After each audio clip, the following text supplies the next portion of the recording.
Welcome, everyone. My name is Dr. Donna Reece, and I have with me our ambassador, Dr. Kevin Song. He will present data from abstract number 129, which reports the first-in-man experience with allogenic CAR T cells for the treatment of relapsed refractory multiple myeloma. Hi, Donna. This was a very exciting abstract presented by the group in New York and Wisconsin. It was a dose escalation study of an allogeneic CAR T cell. So CAR T cells that were given by a donor and manipulated such that the T cell receptor and CD52 are affected to reduce the risk of GVHD and to allow engraftment.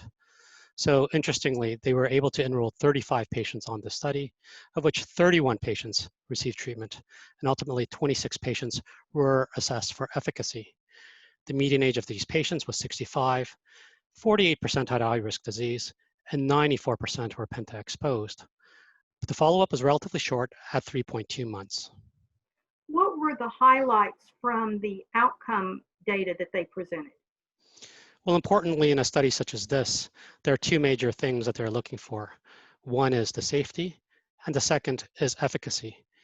Importantly, 45% of patients had CRS, but all were grade 1 and 2. And only 19% required tocilizumab, and only 10% actually required steroids.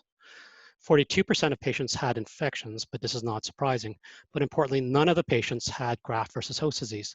So it was felt to be relatively safe and certainly reassuring that these patients did not get graft versus host disease. Regarding efficacy, they found the effectiveness of this treatment to be best at the highest dose. So 10 people received the highest dose that they had been given, of which 6 patients did extremely well and had at least a VGPR. And the lead patient is 6 months out of his treatment and continues to remain in response. And in fact, the presenters mentioned that he is well enough that he's actually back to work, which is very, very promising. If we bring this into the Canadian context, there is a growing experience in Canada with autologous CAR T cells, and we're aware of some of the challenges with this approach, although promising. How do you see the comparison of the allogeneic CAR T cells in this study with our experience and the reported experience with autologous CAR T cells? Well, as you know, the data regarding autologous CAR T cells is very exciting, but we also know that there are some problems with this. Importantly, you have to get the T cells from the patient, and so you have to put them on an apheresis machine. Then you have to send the T cells out for manufacturing, and then when it's ready, it comes back, and sometimes there can be failures, and it takes roughly 1 to 2 months before they get the CAR T cells such that they can actually use it.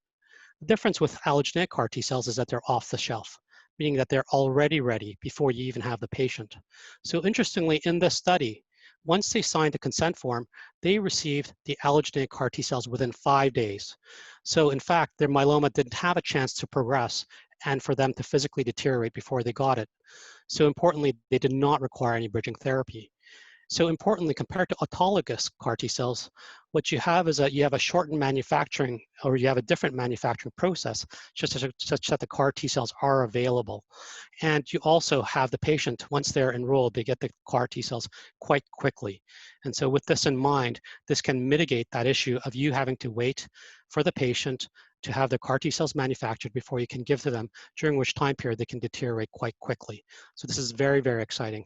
And the other issue is that you can have a certain degree of quality control such that the patients who are getting these CAR T cells can have similar doses with similar rates of transfection, et cetera. So this can certainly be very easily standardized across many centers. I think the advantages in the Canadian environment are obvious in terms of decreased resource utilization, with the need for apheresis, the need for bridging treatment, the attrition rate of patients falling off, and the toxicity and efficacy profile bear very close watching. There are other allogeneic CAR T cell platforms that will be available in Canada on clinical trials.